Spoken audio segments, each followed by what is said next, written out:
من الشیطان الرجیم بسم اللہ الرحمن الرحیم اللہ یتوفی الانفس حین موتها والتی لم تمت فی منامها. انسان بنا ہے دو چیزوں سے، ایک جسم ہے ایک روح ہے. روح کے ٹھہرنے کے لیے جسم ضروری ہے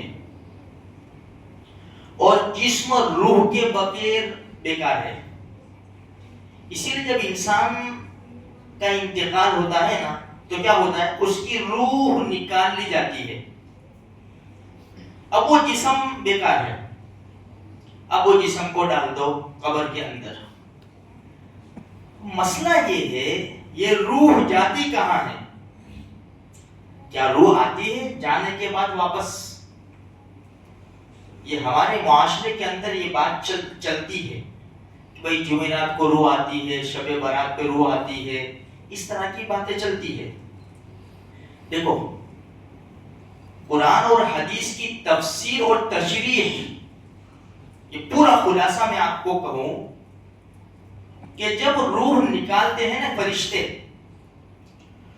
تو انتقال سے لے کر قبر میں دفن تک یہ روح فرشتوں کے قبضے میں رہتی ہے. قرآن کریم کا 24واں پارہ دوسرا رکوع جو میں نے پڑھا، اللہ یتوفی الانفس حین موتها والتی لم تمت فی منامها. ہر ایک کی روح اللہ کے قبضے میں رہتی ہے.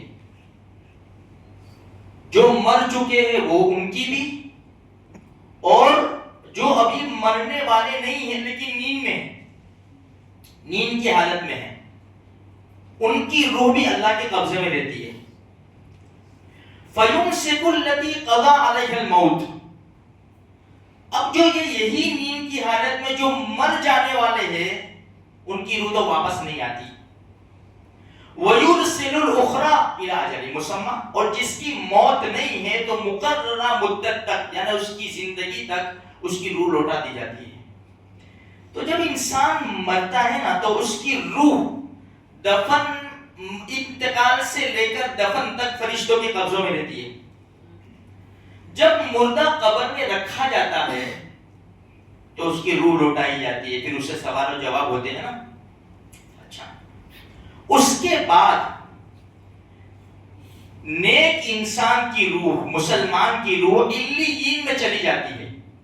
حدیث کی تشریح میں لکھا ہے یہ علیین ایک جگہ کا نام ہے جو 7ویں آسمان پر ہے. اور اللہ کے دشمن کی روح وہ سجین میں جاتی ہے. قرآن میں ہے نا سجین وما ادراک ما سجین. وہ سجین کہاں ہے؟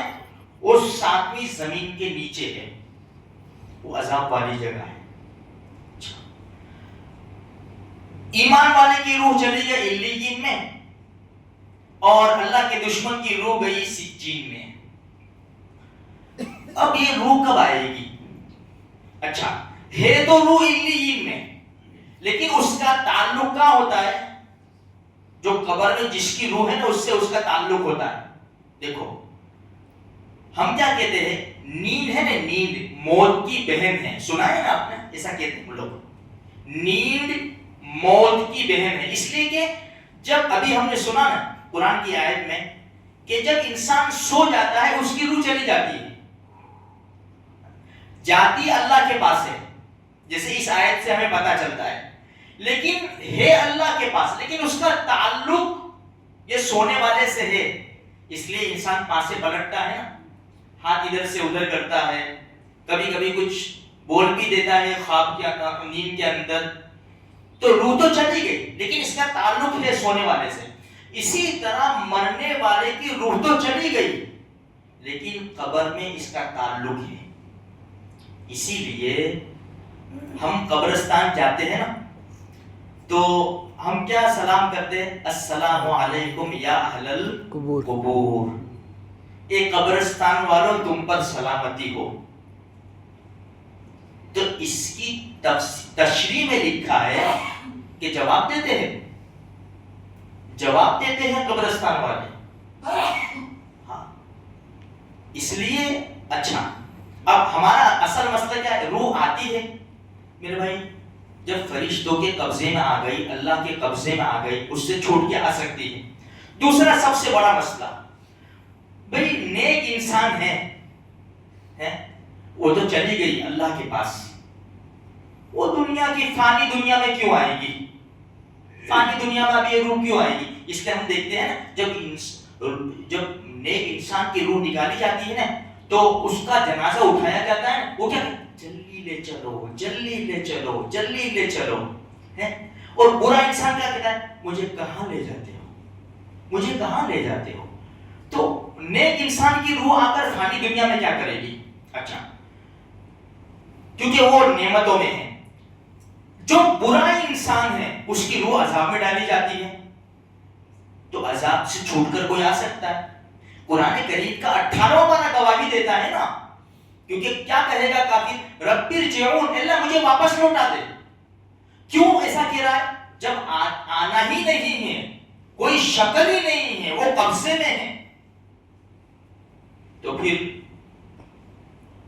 کوئی سوال ہی نہیں۔ لوگ کہتے ہیں نا بھائی روح آتی ہے، جمعرات کے دن روح آتی ہے، اسی لیے ہم فاتحہ دلاتے ہیں، یہ جمعرات ہے، 40واں، یہ سب دیکھو شرعی اعتبار سے کچھ بھی نہیں ہے۔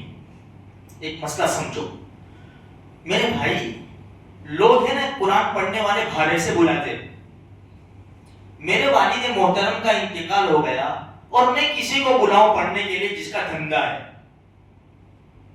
وہ کیا کرے گا؟ سورہ بقرہ 15 منٹ میں ہو جائے گی، 15 منٹ میں پڑھ کے چلے جاتے ہیں نا سورہ بقرہ، کیونکہ ہم دیتے بھی کتنے 200 روپے 300 روپے مہینے کے۔ بھائی میرے والد محترم کا انتقال ہوا، میں پڑھوں گا، مجھے میرے اندر فیل ہوگا کہ میرے باپ کو میں ثواب پہنچا رہا ہوں میں،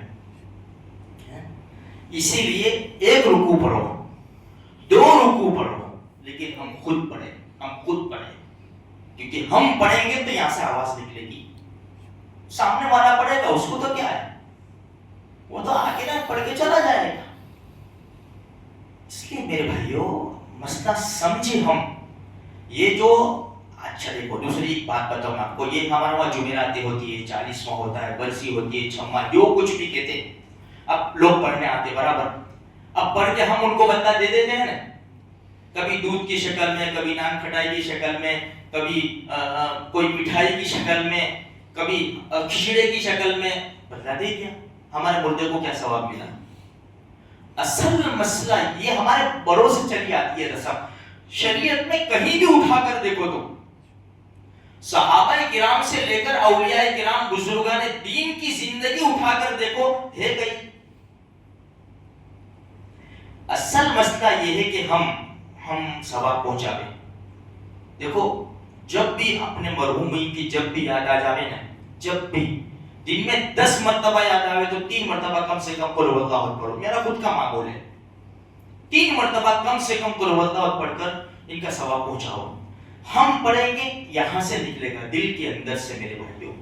تو خیر کہنے کا مقصد یہ ہے کہ روحیں آتی نہیں ہیں، کہتے شب برات میں آتی ہے برابر، تو ہم شب برات میں قبرستان کیوں جاتے ہیں؟